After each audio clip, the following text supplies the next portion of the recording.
Good morning बंधुरा केमन आछो तोमरा सबाई आशा करछि तोमरा सकलेई भालो आछो आमिओ भालो आछि।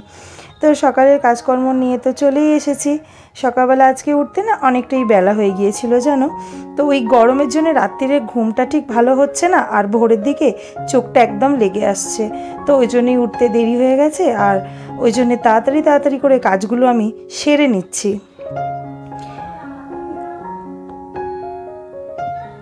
নিজেকে তো মাঝে মাঝে না মেশিন মনে হয়। এক এক সময় কি হয় নিজের ভিডিও দেখে না নিজেই খুব হাসি পেয়ে যায় জানো তো বন্ধুরা। কেন বলো তো, যখন আমি এডিটিং করতে বসি আমার ভিডিওগুলোকে তখন মাঝে মাঝে ভাবি আমি তো আমার ভিডিওতে কোনো ফাস্ট ফরওয়ার্ড এখনও পর্যন্ত দিইনি, তাহলে এত ফাস্ট ফরওয়ার্ড হলো কি করে। আমি নিজেই অতটা তাড়াতাড়ি করেই কাজ করেছি যে আমার এরকম মনে হচ্ছে যে ফাস্ট ফরওয়ার্ড আমি ভিডিওতে দিয়ে দিয়েছি। আমার এই ভিডিওটা দেখে না মনে পড়ে গেল কথাগুলো। সত্যি আমাদের হাউসওয়াইফদের মাঝে মাঝে এই রকম হাত যদি না চালাই আমরা মানে সময়টাকে ঠিক মেকআপ দিতে পারি না, তাই না বলো। ধরো আমরা 6টায় ঘুম থেকে ওঠার কথা, আমরা কখনো মানে শরীরও তো একটা প্রবলেম থাকে, ভালো লাগছে না, এইভাবে ধরো 7টা বা 7:30টার দিকে ঘুম থেকে উঠলে দেখবে ওই যে 1 ঘন্টা তুমি ঘুমালে ওই 1 ঘন্টা যে আমরা কীভাবে মেকআপ দিই সেটা একমাত্র বোধহয় আমরা হাউসওয়াইফরাই জানি, তাই না। মানে বাড়ির লোককে কিভাবে কোন টাইমে খেতে দিতে হবে, কখন টিফিন দিতে হবে, ছেলেকে কীভাবে খাওয়াতে হবে, ওকে ঠিক টাইমে স্নান করানো খাওয়ানো, এসব তো আমাদের মানে হাউসওয়াইফদের মাথা খারাপ হয়ে যায় ভাবতে ভাবতে। একটু যদি দেরি হয়ে যায় ঘুম থেকে উঠতে তো কিছু তো করার নেই। মাঝে মাঝে তো ইচ্ছা যায় যে দূর সকালবেলা 7টায় উঠবো না, উঠি একটু বেলা করে উঠবো, কিন্তু ওই যে বেলা করে উঠলে কি হয় সমস্তটা কাজ এত লেট হয় যে বলার মতো নয়। নিজেকে তখন এই ফাস্ট ফরওয়ার্ড মানে নিজেকে ফাস্ট ফরওয়ার্ড না করে উপায় থাকে না। মাঝে মাঝে না মানে এতটাই ফাস্ট ফরওয়ার্ডভাবে কাজটা আমি করি মনে হয় ভিডিওতে ফাস্ট ফরওয়ার্ড না দিলেও বোধহয় চলে যাবে জানো তো।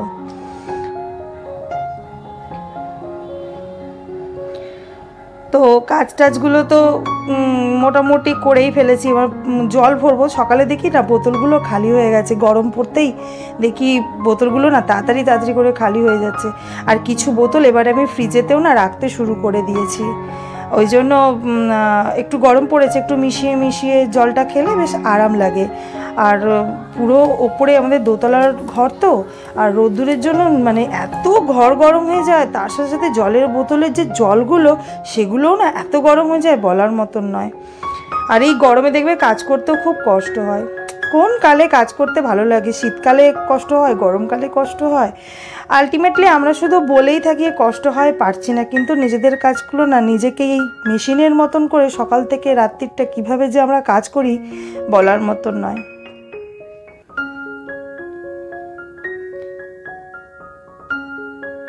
আর 2-3 দিন যেহেতু বাপের বাড়িতে ছিলাম দোলের উৎসবের জন্য, ওই যে কাজ করার এনার্জিটা না একদম চলে গেছে, ভালো লাগছিল না। বাপের বাড়ি গেলে বোঝোই তো মনে হয় যেমন চা জল সবটাই তো মা মুখের কাছে এনে দেয়, তো সেই হিসাবে আর এখানে তো কেউ নেই শ্বশুরবাড়িতে।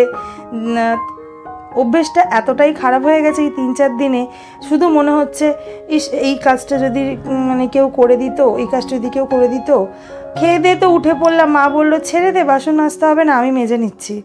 যদিও আমি আমার মাকে অনেকটাই হেল্প করি, কিন্তু ওটা তো বলার লোক আছে বলো না। কিন্তু আমার শ্বশুরবাড়িতে এই সকাল থেকে সারা দিন একা হাতে, মানে কীভাবে একা হাতে যে সংসারটা আমি সামলাই বন্ধুরা তোমরা ভিডিওতে দেখি আশা করি বুঝতে পারছো। আর আজকে না খুব বেশি রান্না করব না, এই গরমকালে না বেশি আমড়ো চামড়ো রান্না করতে একদম ভালো লাগে না। আজকে একটুখানি টমেটো দিয়ে ডাল করেছি, আর ওই তোমার দু রকম ভেজেছি আর ঢেঁড়সের ঝাল করেছি, ব্যাস আর কিচ্ছু না। আর এই কাজগুলো ওই রান্নাটা বসিয়ে দিয়ে যেহেতু দেরি হয়ে গেছে ভাত আর ডালটা বসিয়ে দিয়ে ঘরটা মুছে নিচ্ছি এই স্নান টান সেরে এসে। আর এই যে শীতকালে কোল্ড ক্রিম আর গরমকালে সানস্ক্রিন এটা তো মাখতেই হয়। আর একটুখানি মেখে হালকা করে একটু সেজে নিলাম। সাজা আর কি, এই তো টিপ না পরলে যেন নিজেকে এটা কেমন ন্যাড়া ন্যাড়া লাগে, ওই জন্য এটা একটুখানি টিপটা তো একটু পরতেই হবে, কপালে টিপ না দিলে একদম ফাঁকা ফাঁকা লাগে। আর চলে এসেছি পুজো করতে। আর এই ফুল না আমি কিনে নিয়ে এসেছি জানো তো, অনেক দিন যাতে ফ্রিজের মধ্যে স্টোর করে রেখে আমি পুজো করতে পারি। আমার ফ্রিজ একদম নিরামিষ, আমি কোনো রকম মানে আঁশ করিই নি। আমার পুজোর ফুল থাকে, ঠাকুরের মিষ্টি এইসব থাকে, তো ওই জন্য আমি কিছুতেই, আর দুটো লোক তো কী আর আঁশ করবো। আর আমার হাজব্যান্ড না ওই ফ্রিজের মধ্যে খাবার রেখে গরম করে খেতে একদম পছন্দ করে না, আমারও না খুব একটা ভালো লাগে না। টাটকা জিনিসের যে স্বাদটা আমরা পাই সেটাই গরম করে করে দেখবে টেস্ট একদম চলে যায়, সেটা বোধহয় খাওয়া খুব একটা ভালোও নয়। কিন্তু কি করবে বলো না, পরিস্থিতির চাপে মানুষ তো এখন এইভাবেই করছে। আর এই নয়নতারা ফুল গাছগুলো আমাদের বাড়ির গাছ। আকন্দ ফুলের গাছটাও আমাদের বাড়িতে, আর অনেকবার তোমাদের ধুতরা গাছ দেখিয়েছিলাম, এটাও আমাদের বাড়িতেই হয়েছে, একদিন দেখাবো তোমাদেরকে।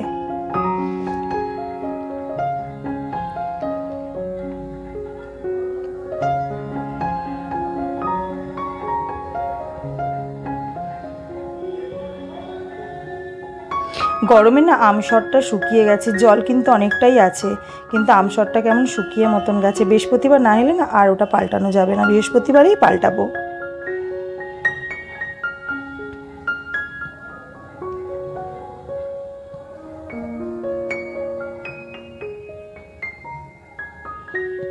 আর প্রদীপে যে তেলটা দিলাম বন্ধুরা, এই তেলটা না খুব ভালো, এটাকে তিল তেল বলে, প্রদীপে দেওয়ার জন্য খুব ভালো তেল। আর এর আগে একটা তেল নিয়ে এসেছিলাম, এটা যেমন ভালো ওটা ততটাই বাজে। তেলটা প্রদীপে দিলেই না প্রদীপের বুক জ্বলে যেত, ছলতে পুড়ে যেত, ওই জন্য ওটাকে একদম রিজেক্ট করে দিয়েছি। দিয়ে কর্তামশাইকে বলেছি ভালো একটা আমাকে তেল এনে দাও। তো বন্ধুরা, তোমরা যারা ভিডিওটা দেখছো প্লিজ আমাকে কমেন্ট করে জানিও কেমন লাগছে। চ্যানেলে নতুন হয়ে থাকলে সাবস্ক্রাইব করে পাশে থেকো। তোমরা যদি পাশে থাকো ভিডিও করার মোটিভেশনটা না ভীষণভাবে পাই, আর তোমাদের জন্যই তো ভিডিও বানানো, তাই না? সমস্ত বন্ধু বান্ধব যারা দেখছো আমার ভিডিও, সবাইকে বলছি প্লিজ আমার চ্যানেলটা ভিডিও শুধু দেখলে হবে না, সাবস্ক্রাইবটা করে দিতে হবে। আর দেরি নয়, সাবস্ক্রাইবটা করে আমার পাশে থাকো। লাইক কমেন্ট করতে অবশ্যই ভুলো না, অবশ্যই করতে হবে। আর এই বিকালবেলা এসে গেছি, বিছনাটা পরিষ্কার করলাম, করে একটুখানি ঘরদোরগুলো মুছে নিচ্ছি। এত ধুলো পড়েছে, এত ধুলো পড়েছে না বলার মতন নয়। একদিন ছাড়া ছাড়াই মুছি, তাও যেন কত ধুলো। ছেলেটাকে ওর বাবাকে দিয়ে ছাদে পাঠিয়ে দিয়েছি। আর জামা কাপড়গুলো সমস্তটা তুলে নেব, তুলে নিয়ে আর বিকেলে চাটা করব।